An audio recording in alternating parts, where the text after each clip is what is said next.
Hey guys, Aaron from UAVISUALS. This is a pretty sweet drone hack that I'm about to share with you, which enables you to get a wide angle look from your drone. Now, smaller consumer drones like the Phantoms and Mavics are amazing drones and super powerful, but they have one major problem, and that is you can't swap out lenses like you can with an Inspire 2. If you want to get a nice zoom or telephoto look with a nice depth of field, or a wide look to get more in your frame, you just can't. You may be in a scenario where you just can't fly back and get the whole subject in your frame. There might be a building there, or you're about to hit the edge of a no-fly zone. So what do, Jack? Pop quiz, hotshot.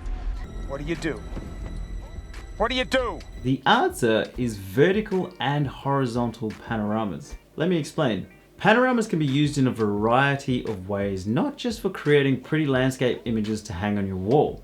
A vertical panorama is great because it's not actually possible to rotate your camera vertically unless you have the Mavic 1. So if you wanted a vertical image, this would be the best way to go about it.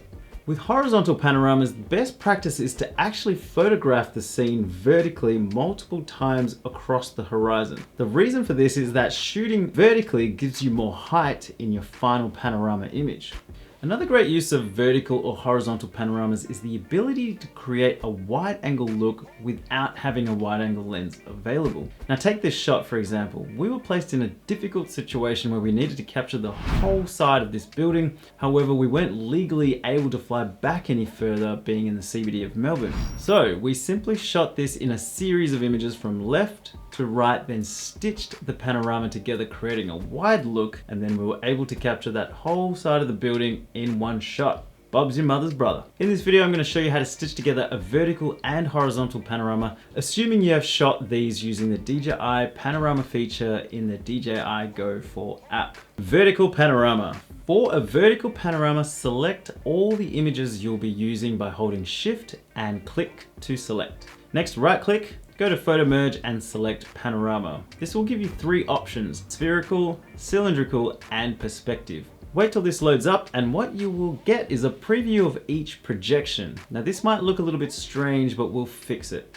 Have a look at the cylindrical and perspective options to see if these also work better. You can also use the boundary warp slider, which helps you adjust the image. You can also select auto crop and auto settings to adjust the color and crop automatically. There's also a new addition called fill edges, which will magically fill in the white part. Just be careful with that and double check that it works in those areas. Once you're happy with that, you're going to hit merge. Let Lightroom create the panorama, and what will happen is that it will drop the stitched panorama file in your gallery, and it will save the new image on your hard drive. Okay, here we go. The newly created panorama is on your timeline. You can already tell how much more of the subject you have in the one frame. So check out the sky and also the bottom of the image here. If you have a look at the dimensions, you will also see you have a slightly larger canvas size to work with. From here, you can go ahead and color correct or make any adjustments you might want. Horizontal panorama. For a horizontal panorama, you're going to do the exact same thing. Select all the images, right click, and then select which projection looks good and not too skewed, and then go with that one. What you want to look out for and make sure you have right are things like roads and roof lines. Now these things are supposed to be straight, and if there's too much of a warp, then you know this is not correct. Now, if there's a little bit of white edges in there, ignore that because we can always edit and adjust this later. We just need to make sure this image is geometrically and visually correct.